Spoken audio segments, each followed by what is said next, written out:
Jennifer didn't always look this rough.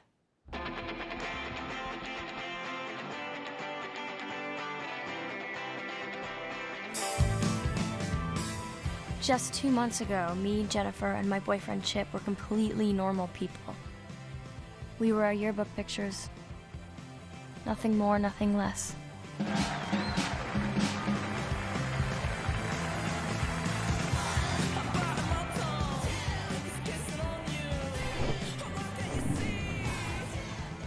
There's Jennifer. Only back then we were tight. Sisters, practically. People found it hard to believe that a babe like Jennifer would associate with a dork like me. Sandbox love never dies. A little over a decade after its release, the horror film Jennifer's Body is finally being observed in a new light. In 2009, critics tore the film apart, the general consensus being that the film missed the mark, especially in the horror genre. Many people said it wasn't scary enough or over-sexualized. Despite its initial rejection, the film is now regarded as holding a deeper meaning. It explores intense themes of sexuality and female empowerment and the complexities of the best friend dynamic in teen girls.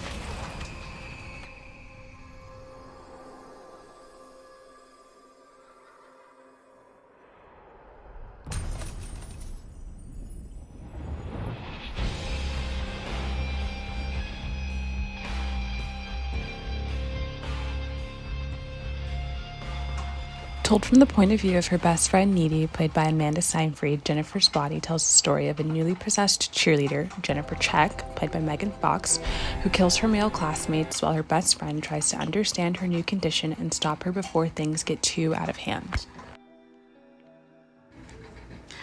Prior to the film's release, director Karen Kusma and screenwriter Diablo Cody planned on marketing the female-centered horror comedy to teenage girls. However, the studio insisted on marketing star Megan Fox's sex appeal to men, which resulted in disappointing box office sales and misogynistic reviews.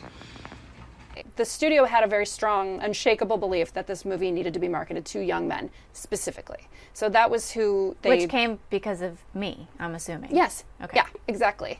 I got a very memorable email from a marketing person at the studio once, where I had sent him this articulate defense of the film, and here's how it should be marketed. And I said, what specifically are you thinking? And he wrote back, Megan Fox hot. 3 words. For cutting a trailer together? That or just was for marketing in terms of general? In terms of what is the value of this film. Okay. So that should give you an idea of where they were going with it. Somebody was mentioning that at a test screening or you had a test group and somebody was like, it needs more boobs. I still have the card. So there was a test screening that a kid wrote. They said, what would you improve about this film? And the kid wrote, needs more boobs, and spelled boobs, B-E-W-B-S.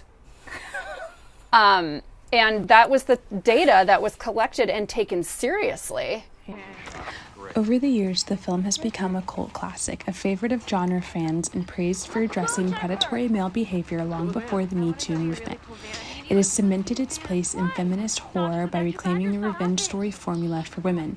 It focuses less on what's done to them and more about what they feel as they navigate a world that doesn't value them.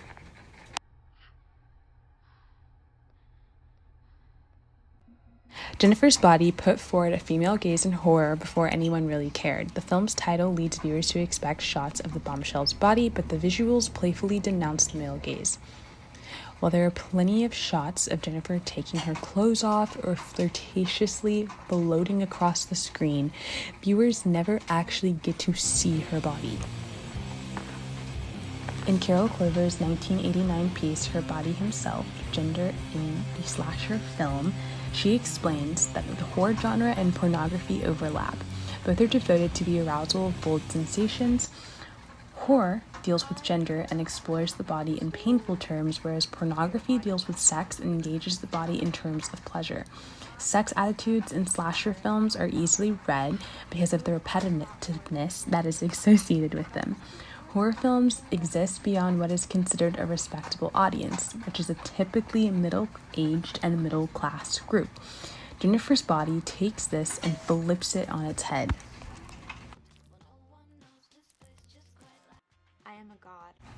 In many horror films, women play very specific roles, like the damsel in distress waiting to be rescued by a man,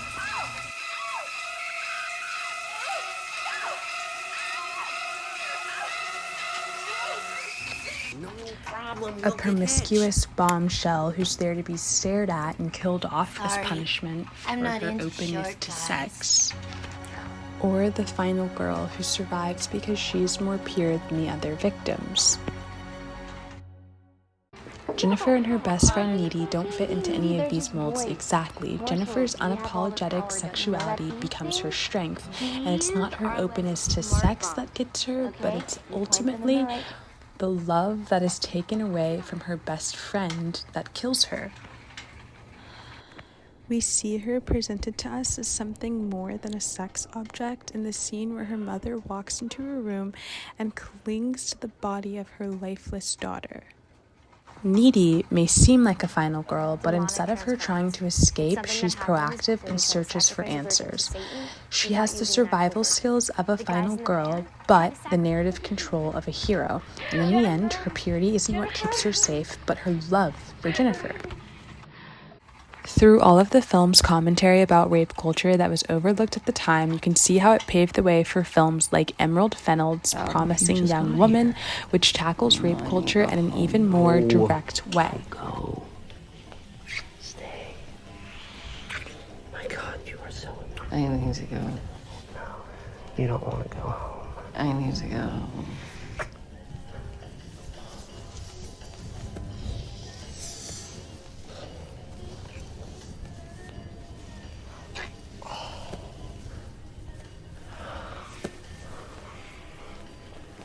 Hey, Neil. Yeah. I said I need to go home.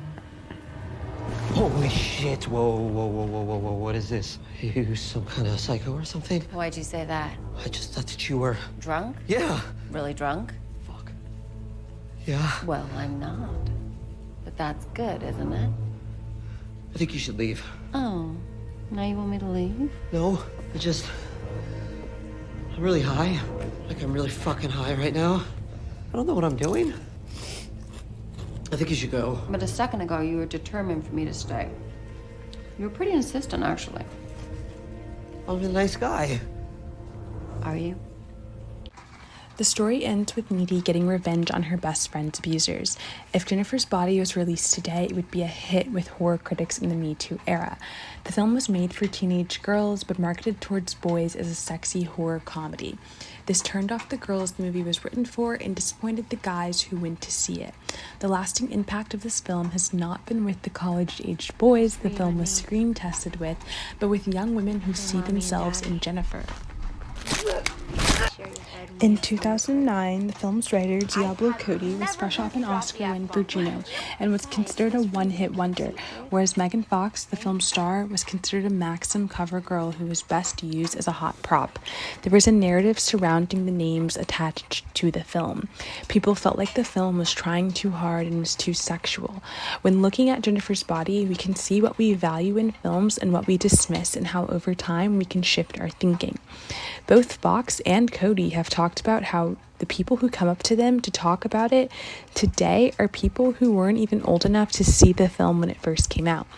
Gen Z is able to go into this movie with a more open mind than previous generations and are able to see the deeper context that exists inside of it, which is why over a decade later, the film has been given a whole new life.